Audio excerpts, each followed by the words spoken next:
Hi folks, just a short video to talk about some of the key items of PPE that you're going to be using for sampling materials for asbestos. So first up, your type 5-6 coveralls come out looking a bit like this. I've already got mine on obviously.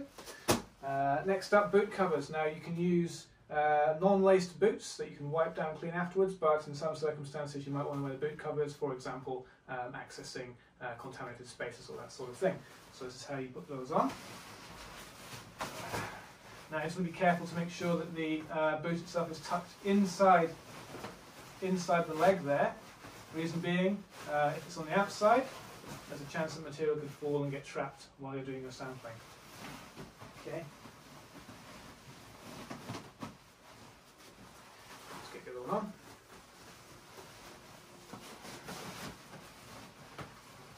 I'm going to tie them up as well.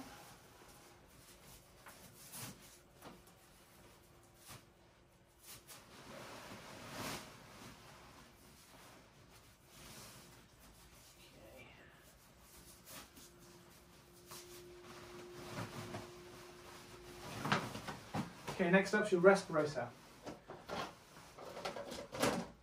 So typically for sampling materials for asbestos, if you've got a half mask with a P3 filter on the front, that's going to do the job for you. Again, depending on where you're working, if it's a contaminated environment, you might want to up that level of PPE and go to a full face respirator.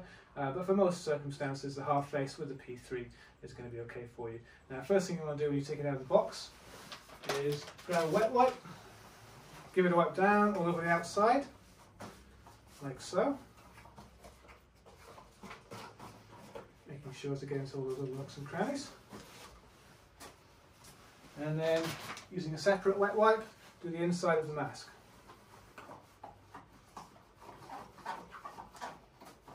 There you go. Every time you put your respirator on, just do a quick visual check. Make sure everything's in good condition, no nicks or tears. Make sure that the strap is all good. You'll be good to go. Now there might be some other bits and pieces you might want to use in some circumstances. So be prepared for the situation: hearing protection, eyewear. I've got sun cream and a hard hat. It really depends on the situation, but bear in mind other hazards as well, not just the asbestos. And finally, we've got some disposable gloves. So we just chuck those on.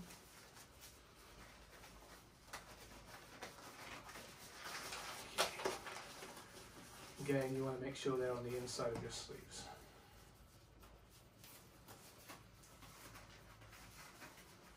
Okay, finally, just want to show you how to do a quick self-check on your respirator. So the last thing you want to do after putting your respirator on is just to make sure that the seal is working well.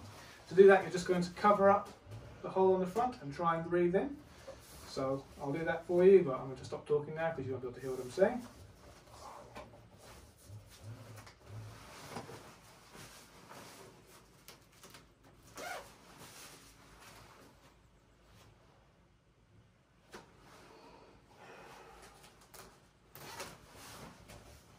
And as you can see, if you do that self-check, you should be able to feel the suction effect on your face and not be able to breathe in because all the gaps are sealed up. Last thing to point out, straps go on the inside of your hood, again so they don't get contaminated with any material that you're disturbing while you're doing your sampling.